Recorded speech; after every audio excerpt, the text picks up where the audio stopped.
சாய் பக்தர்களுக்கு என் அன்பு வணக்கங்கள். ஓம் சாய்ராம்.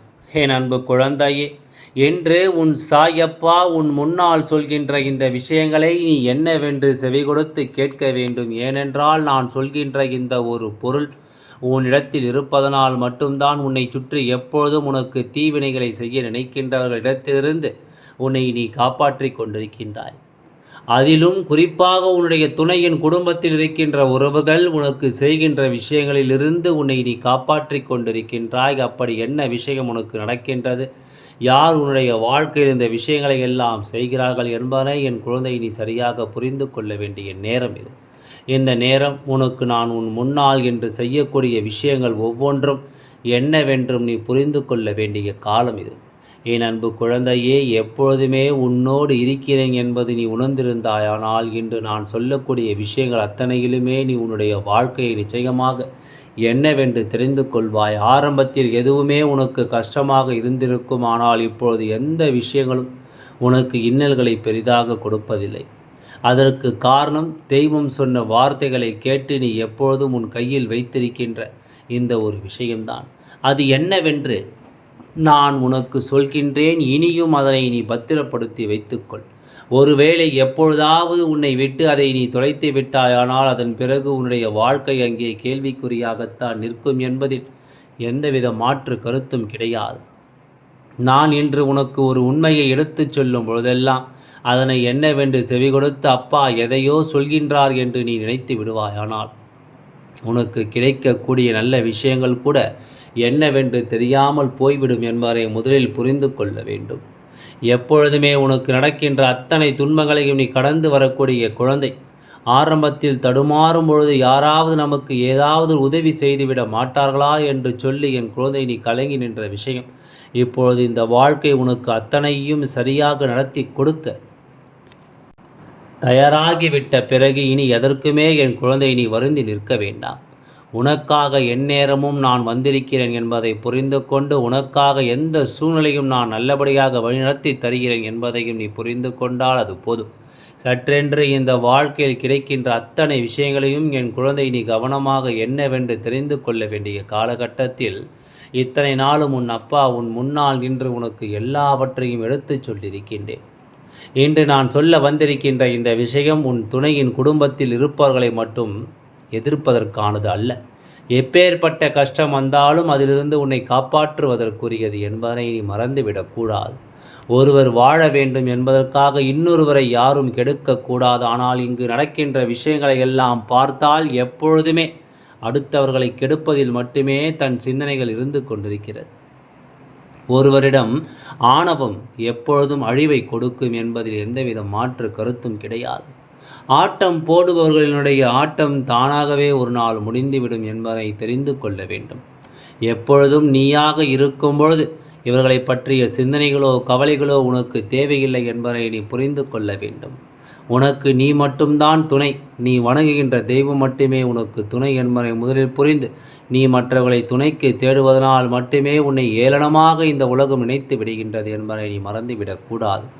இந்த நேரம் உனக்கு என்ன நடக்கும் ஏது நடக்கும் என்பதையெல்லாம் நீ சரியாக தெரிந்து கொண்டு உன்னை சுற்றி வருகின்ற இந்த மாற்றங்களை எப்பொழுதுமே நீ கவனத்தில் எடுத்துக்கொண்டு நல்லபடியாக உன்னுடைய வாழ்க்கையை நம்பிக்கையோடு நீ மாற்ற வேண்டும் என்பதை மறந்து விடாதே. உன் சாயப்பா எப்பொழுதும் உன் முன்னால் வந்து நிற்கின்ற இந்த நேரத்தை நீ உறுதியாக புரிந்து கொள்ள துணியும் பொழுது உனக்கு வரக்கூடிய அத்தனையுமே உன்னை சந்தோஷப்படுத்த நல்வழிப்படுத்தும் என்பதை நீ தெரிந்து கொள்ள வேண்டும். இத்தனை நாளும் நீ பட்ட அவமானங்கள் எல்லாம் போதும். இத்தனை நாளும் நீ பட்ட துன்பங்கள் எல்லாம் போதும். இனி உனக்கு நடப்பது ஒவ்வொன்றும் என்ன என்பதனை நீ சரியாக தெரிந்து கொண்டால் அது போதும். நடக்கக்கூடிய விஷயங்களை நான் நிச்சயமாக உன் முன்னால் நின்று உனக்கான நம்பிக்கையாக உன் கைகளில் கொடுத்து விடுவேன். இத்தனை நாளும் என் குழந்தை பட்ட வேதனைகளும் துன்பங்களும் உன்னை விட்டு கொஞ்சம் கொஞ்சமாக விலக வேண்டும் அல்லவா? நீ எதற்காக இத்தனை துன்பங்களை இந்த வாழ்க்கையில் அனுபவித்தாய், வேதனை கொண்டாய்? அதையெல்லாமோ கடந்து இனி என் குழந்தை பேரானந்தம் அடைய வேண்டிய நேரம்.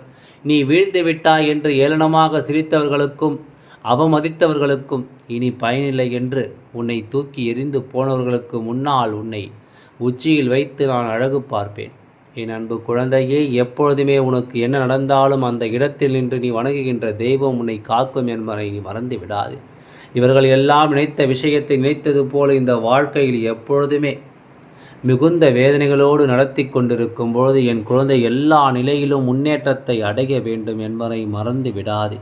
உன்னை சுற்றி நான் வந்து கொடுக்கக்கூடிய அத்தனை உண்மைகளையும் என் குழந்தை நீ சரியாக புரிந்து கொள்ள வேண்டும் என்பதை நீ மறக்காதே. இந்த சாயப்பா உன் முன்னால் நின்று உனக்கு சொல்லக்கூடியது அத்தனையுமே நீ சரியாக உணரும் பொழுது உனக்கு கிடைப்பது எல்லாமும் சரியாக கிடைக்கும் என்பதை நீ தெரிந்து கொள்வாய். உனக்காக நான் இருக்கும் இந்த நேரங்களை நீ எந்நாளும் கவனமாக புரிந்து கொள்ள தயாராகு என் அன்பு குழந்தையே. இத்தனை நாளும் உனக்கு என்ன வேண்டும் என்றும் ஏது வேண்டும் என்றும் நான் உறுதியாக நிற்கும் இந்த நேரம் என் குழந்தை, இனி எதையுமே நீ கவனமாக தெரிந்து கொள்ள தயாராக இரு. எதையுமே நீ சரியாக ஏற்றுக்கொள்ள தயாராக இரு. உனக்கு நடப்பது ஒவ்வொன்றும் நல்லது என்று நீ புரிந்து கொள்ளும் பொழுது அத்தனையிலும் இந்த வாழ்க்கை உனக்கு சரியான மாற்றத்தை புரிய வைக்கும் என்பதை நீ மறந்து விடாதே குழந்தையே. ஒருவரை வேதனைப்படுத்த வேண்டும் என்றால் ஒரு நொடி பொழுதும் கூட இவர்கள் யோசிப்பதில்லை. ஒருவர்களை காயப்படுத்த வேண்டுமென்றால் எதை பற்றியும் இவர்கள் சிந்திப்பதில்லை. அத்தனை விஷயங்களையும் இவர்கள் வேண்டுமென்றே இந்த வாழ்க்கையில் செய்துவிட்டு சென்று விடுகின்றார்கள். இவர்கள் நம் வாழ்க்கையில் இருக்கக்கூடிய ஒருவர் தினம் தினம் இவர்கள் முகத்தில் தான் நாம் இழிக்கின்றோம் என்று நினைக்கும் போது அவர்களுக்கு ஒரு துன்பத்தை கொடுக்க எப்படித்தான் இவர்களுக்கு மனது வருகிறது என்று நாம் யோசிக்க வேண்டும். இப்பொழுதெல்லாம் இந்த மனிதர்கள் எதையுமே பெரிய அளவில் வேதனைகளுக்குள் மற்றவர்களை பற்றி நினைப்பது கிடையாது. யாருக்கு என்ன கஷ்டம் என்றால் நமக்கு என்ன என்று தான் இருந்து கொண்டிருக்கிறார்கள் என் அன்பு குழந்தையே. யார் எப்படி போனால் நமக்கு என்ன என்று தான் யோசிக்கிறார்கள். அதிகம் குறிப்பாக உன்னுடைய வாழ்க்கை துணையின் உறவில் இருக்கின்ற ஒருவர் உன்னுடைய சந்தோஷத்தை கண்டு பொறாமைப்படுகின்ற நீ சிரித்தால் வயிற்றெரிச்சல் படுகின்றார்கள். எங்கே நீ நல்ல நிலைக்கு வந்து விடுவாயோ என்று அங்கே வயிறு எரிந்து மற்றவர்களிடம் புலம்பிக் கொண்டிருக்கின்றார்கள். இவர்களுடைய குழப்பம் பல நாட்கள் இருந்திருந்தாலும் இப்பொழுது எல்லாம் இந்த குழப்பத்தை நிறுத்திவிட்டு அவர்கள் என்ன செய்து கொண்டிருக்கிறார்கள் தெரியுமா? ஏதாவது ஒரு செயலை செய்து ஏதாவது ஒன்றை உன் வாழ்க்கையில் நிறுத்தி உனக்கு மிகுந்த கஷ்டத்தை கொடுக்க வேண்டும் என்று தான் அவர்கள் யோசிக்கிறார்கள். வேண்டுமென்றே உன்னுடைய வாழ்க்கையில் பல இன்னல்களை கொடுத்துவிட அவர்கள் நினைக்கிறார்கள். என் அன்பு குழந்தையே, உண்மையாக இலகிய மனது உனக்கு இருந்ததனால் ஆரம்பத்தில் அவர்கள் செய்த விஷயங்களை எல்லாம் நீ நினைத்து நினைத்து கதறி அழுது கொண்டிருக்கிறாய். எதையும் செய்ய முடியாமல் தவித்து நின்று கொண்டிருந்தாய். எத்தனையோ எதிர்பார்ப்புகளோடு நுழைந்த இந்த வாழ்க்கை இப்படி ஒரு கஷ்டத்தை கொடுத்ததும் அதை உன்னால் சகித்து கொள்ளவே முடியவில்லை. இப்படியும் மனிதர்கள் இருப்பார்களா என்பது போன்ற ஒரு எண்ணம்தான் உனக்குள் தோன்றியது. இவர்களுடைய எண்ணங்களையும் சிந்தனைகளையும் பார்க்கும் பொழுதெல்லாம் உனக்கு மனதிற்கு அது அத்தனை கஷ்டத்தை கொடுத்தது. இத்தனை நாட்களும் நாம் எப்படியெல்லாம் இந்த வாழ்க்கை வாழ நினைத்தோமோ என்று யோசித்து என் குழந்தை அதையெல்லாம் கடந்து ஒரு விதமான மனநிலையோடு நீ இருந்து கொண்டிருந்தாய். இது நமக்கு இத்தனை கஷ்டத்தை கொடுக்கும் என்று தெரிந்திருந்தால் நாம் இந்த வாழ்க்கை என்றோ விட்டு விலகி இருப்போமே என்று தான் என் குழந்தை நினைத்தாய் அல்லவா? உனக்குள் இருந்த இந்த எண்ணங்களும் சிந்தனைகளும் உன்னை விட்டு நீங்கி உனக்குள் இருக்கின்ற மாற்றங்களை எல்லாம் உறுதிப்படுத்தி என் குழந்தை உன்னை வலிமைப்படுத்தியது என்ன தெரியுமா? தெய்வம் எப்பொழுதுமே உன்னை தேடி வரும்பொழுது உன்னிடத்தில் சொல்கின்ற அந்த தன்னம்பிக்கை ஒன்றே ஒன்று தான். உன் கைகளில் இருக்கின்ற வரை ஒருபொழுதும் நீ கலங்கிவிட மாட்டாய். யாராக இருந்தாலும் என்ன, எப்பேற்பட்டவராக இருந்தாலும் என்ன, உனக்குள் இருக்கின்ற நம்பிக்கை நிச்சயமாக உன்னை காக்கும் என்று நீ உறுதி கொண்டு இவர்கள் செய்கின்ற செயல்களை எல்லாம் பார்த்து பதறாமல் செய்வதை செய்துவிட்டு போகட்டும் என்று சொல்லி நீ விட்டுவிட்டாய் அல்லவா? எப்பொழுதும் ஒருவனுடைய எண்ணம்தான் சொல்லாக வெளிப்படும். ஒருவருடைய சொல் செயலாக செயல்படும். ஒருவருடைய செயல் வழக்கமாக வளரும். மேலும் பழக்கம் குணமாக மாறும். குணம் நான் என்னும் அகங்காரமாக ஒருவருக்கு வெளிப்படும். இதுதான் நிஜமும் கூட. என் அன்பு குழந்தையே, இதையெல்லாம் நினைத்து இனி ஒருபொழுது நீ வருந்த வேண்டாம். இதையெல்லாம் யோசித்து நீ எப்பொழுது வருந்தி கொண்டு கலங்கிக் கொண்டும் தேவையில்லாத சிந்தனை கொண்டும் உன்னை வருத்தி கொண்டு இருக்க வேண்டாம். உனக்கு நடப்பது ஒவ்வொன்றும் நல்லபடியாக நடக்க வேண்டும். நீ எதிர்பார்க்கின்ற ஒவ்வொரு விஷயங்களும் சரியானபடி உனக்கு தெளிவான புரிதலை உறுதியாக கொடுக்க வேண்டும். அத்தனைக்கும் சேர்த்து வைத்த வெற்றி உனக்கு கிடைக்கும் பொழுது எதையுமே யோசித்து நீ கலங்கிக் கொண்டிருக்கிறாய். நிச்சயமாக என் குழந்தை நடப்பதையெல்லாம் நல்லபடியாக நடத்தி தருவேன் என்பதை நீ புரிந்து கொள்ள வேண்டும். சாயப்பா சொன்ன வார்த்தைகள் எப்பொழுதும் மிகப்பெரிய மாற்றத்தை உருவாக்கி கொடுக்க வேண்டும் என்று நீ யோசிக்கிறாய் அல்லவா? அப்பா அதனை உனக்கு சொல்லித்தராமல் வேறு எங்கும் சென்று விட மாட்டேன். இந்த சாயப்பாவினுடைய வாழ்க்கையில், அதாவது இந்த சாயப்பா உன்னுடைய வாழ்க்கையில் இதையெல்லாம் நடத்தி விடாமல் நான் எங்கும் செல்ல மாட்டேன் என்பதை நீ புரிந்து கொள்ள வேண்டும். நல்ல நேரத்தை என் குழந்தை எதிர்நோக்கும் பொழுது இந்த வாழ்க்கை உனக்கான அத்தனை விஷயங்களையும் சரியாக உறுதிப்படுத்தி உனக்கு தெளிவுபடுத்தி என்னவென்று கொடுக்க வேண்டும் அல்லவா? உனக்கென நான் என்னவெல்லாம் சொல்ல நினைக்கின்றேனோ அத்தனையிலுமே உனக்கான வெற்றி நிச்சயமாக அதில் இருக்கும் என்பதை நீ மறந்து விடாதே. எல்லாம் நல்லபடியாக நடந்து முடியும். ஓம் சாய்ராம். நன்றி, வணக்கம்.